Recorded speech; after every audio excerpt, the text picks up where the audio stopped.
السلام علیکم۔ بسم اللہ الرحمن الرحیم۔ خلفۂ راشدین، انبیاء کی جماعت کے بعد اس دنیا میں افضل انسان اور پہلے خلیفہ راشد حضرت ابو بکر صدیق رضی اللہ تعالیٰ عنہ ہیں، جو عشرہ مبشرہ میں بھی پہلے نمبر پر ہیں۔ علماء کہتے ہیں کہ جو شخص اپنے باپ کی زندگی میں خلافت کے متولی ہوئے وہ حضرت ابو بکر صدیق رضی اللہ تعالیٰ عنہ ہیں۔ انہوں نے ہی اپنا ولی عہد مقرر کیا اور سب سے اول بیت المال بنایا اور قرآن شریف کو مصحف کا خطاب دیا۔ آپ کا نام عبداللہ، والد کا نام قحافہ اور والدہ کا نام سلمہ بنت سحر اور کنیت ام الخیر تھی۔ سب سے پہلے حضرت ابو بکر صدیق رضی اللہ تعالیٰ عنہ اسلام لائے۔ نبی کریم صلی اللہ علیہ وسلم نے ایک مرتبہ فرمایا کہ تم آتش دوزخ سے آزاد کیے ہوئے ہو۔ اسی روز سے ان کا نام عتیق پڑ گیا۔ زمانہ جہالیت میں ہی صدیق کا لقب پڑ گیا تھا کیونکہ آپ ہمیشہ سچ ہی بولا کرتے تھے۔ ابو بکر صدیق رضی اللہ تعالیٰ عنہ وہ ہستی ہیں جن کا نام اللہ تعالیٰ نے جبرائیل علیہ السلام اور حضور اکرم صلی اللہ علیہ وسلم کی زبان سے ہی صدیق رکھا۔ شب معراج میں واپسی کے وقت جب نبی کریم صلی اللہ علیہ وسلم ذی طویٰ کے مقام پر پہنچے تو آپ صلی اللہ علیہ وسلم نے فرمایا کہ اے جبریل، میری قوم میری تصدیق نہیں کرے گی۔ حضرت جبرائیل علیہ السلام نے کہا کہ آپ کی تصدیق ابو بکر کریں گے، وہ صدیق ہیں۔ آپ رضی اللہ تعالیٰ عنہ نے مکہ معظمہ میں ہی پرورش پائی اور سوائے ضروریات تجارت کی آپ کبھی مکہ معظمہ سے باہر نہیں نکلے۔ اپنی قوم میں آپ رضی اللہ تعالیٰ عنہ بڑے مالدار، بامروت، نیکی اور سلوک کرنے والے اور معزز سمجھے جاتے تھے۔ آپ رضی اللہ تعالیٰ عنہ صلہ رحمی کرتے تھے اور سچ بولنا، مجبوروں کا کام کرنا، مصیبت زدہ کی مدد کرنا، مہمانوں کی ضیافت کرنا آپ کی عادت تھی۔ آپ رضی اللہ تعالیٰ عنہ زمانے جہالیت میں قریش کے روثہ میں شمار ہوتے تھے اور قریش آپ سے مشورے لیا کرتے تھے۔ حضرت ابوبکر صدیق رضی اللہ تعالیٰ عنہ نے جہالیت یا اسلام میں کبھی شعر نہیں کہا۔ آپ رضی اللہ تعالیٰ عنہ نے جہالیت میں ہی اپنے اوپر شراب حرام کر لی تھی۔ صحابہ رضی اللہ عنہ کے ایک مجمع میں کسی نے آپ سے دریافت کیا، بھلا کبھی آپ نے شراب پی ہے؟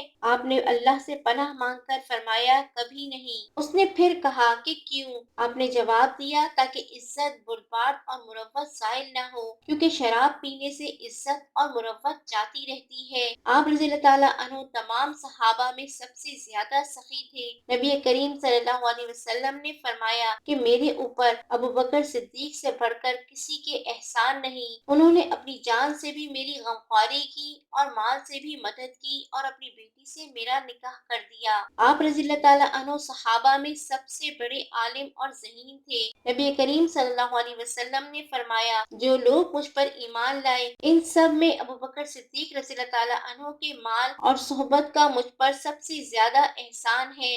اگر میں اللہ کے سوا کسی کو دوست بتاتا ہوں تو ابو بکر کو بتاتا ہوں۔ نبی کریم صلی اللہ علیہ وسلم نے آپ کو نماز میں صحابہ کا امام بنایا تھا۔ حضور اکرم صلی اللہ علیہ وسلم نے خود ہی فرمایا کہ قوم کا امام قرآن شریف سب سے زیادہ جاننے والا ہونا چاہیے۔ نیز آپ صلی اللہ علیہ وسلم نے فرمایا کہ جس قوم میں ابو بکر صدیق رضی اللہ تعالیٰ عنہ موجود ہے وہاں کوئی شخص سوائے آپ کے امامت نہیں کر سکتا۔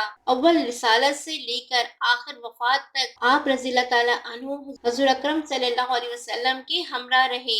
آپ تعجب کریں گے کہ باوجود ان باتوں کے حضرت ابو بکر صدیق رضی اللہ تعالیٰ عنہ سے بہت کم احادیث مروی ہیں۔ اس کی وجہ یہ ہے کہ بعد از وفات رسول اللہ صلی اللہ علیہ وسلم آپ رضی اللہ تعالیٰ عنہ کی عمر نے بھی بہت کم وفا کی۔ آپ علم تعبیر بھی خوب جانتے تھے۔ حضور اکرم صلی اللہ علیہ وسلم نے ایک مرتبہ فرمایا کہ مجھے خداوند تعالیٰ کا حکم ہوا ہے کہ میں خواب کی تعبیریں حضرت ابو بکر صدیق رضی اللہ تعالیٰ عنہ سے کرایا کروں۔ حضور اکرم صلی اللہ علیہ وسلم نے فرمایا کہ میری امت میں میری امت کے ساتھ سب سے زیادہ مہربان ابو بکر صدیق رضی اللہ تعالیٰ عنہ ہیں۔ حضور اکرم صلی اللہ علیہ وسلم نے فرمایا کہ آج تم میں سے کون شخص روزہ لے کر اٹھا ہے؟ حضرت ابو بکر صدیق رضی اللہ تعالیٰ عنہ نے عرض کیا کہ میں۔ حضور اکرم صلی اللہ علیہ وسلم نے فرمایا کہ آج تم میں سے کون شخص جنازہ کے ساتھ چلا؟ حضرت ابو بکر صدیق رضی اللہ تعالیٰ عنہ نے عرض کیا کہ میں۔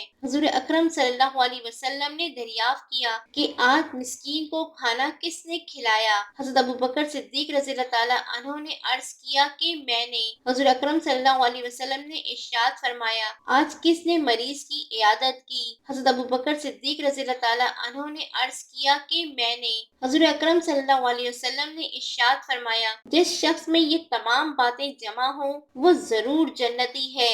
حضور اکرم صلی اللہ علیہ وسلم نے حضرت ابوبکر صدیق رضی اللہ تعالیٰ عنہ سے فرمایا، تم غار میں میرے صاحب اور ساتھی رہے، حوض کوثر پر بھی میرے ساتھ رہو گے۔ جس وقت لوگوں کو حضور اکرم صلی اللہ علیہ وسلم نے نماز کے لیے حکم فرمایا تو حضرت ابوبکر صدیق رضی اللہ تعالیٰ عنہ جو مکہ شریف نہیں رہتے تھے، حضرت عمر فاروق رضی اللہ عنہ آگے بڑھے، مگر حضور اکرم صلی اللہ علیہ وسلم نے فرمایا، نہیں نہیں نہیں، 3 بار ابو بکر نماز پڑھائیں گے۔ حضرت عمر رضی اللہ عنہ نے تکبیر تحریمہ کہی تو آپ صلی اللہ علیہ وسلم نے غصے سے سر اٹھا کر فرمایا، ابو قحافہ کے بیٹے کہاں ہیں؟ یعنی ابو بکر صدیق۔ خود صحابہ رضی اللہ عنہ نے بھی اس سے یہ نتیجہ نکالا تھا کہ حضرت ابو بکر صدیق رضی اللہ عنہ ہی خلافت کے زیادہ مستحق ہیں۔ حضرت ابو بکر صدیق رضی اللہ عنہ نے حضرت زید رضی اللہ عنہ سے کہا کہ تم جوان اور عقلمند آدمی ہو، نیز حضور اکرم صلی اللہ علیہ وسلم کے کاتب وحی میں رہ چکے ہو،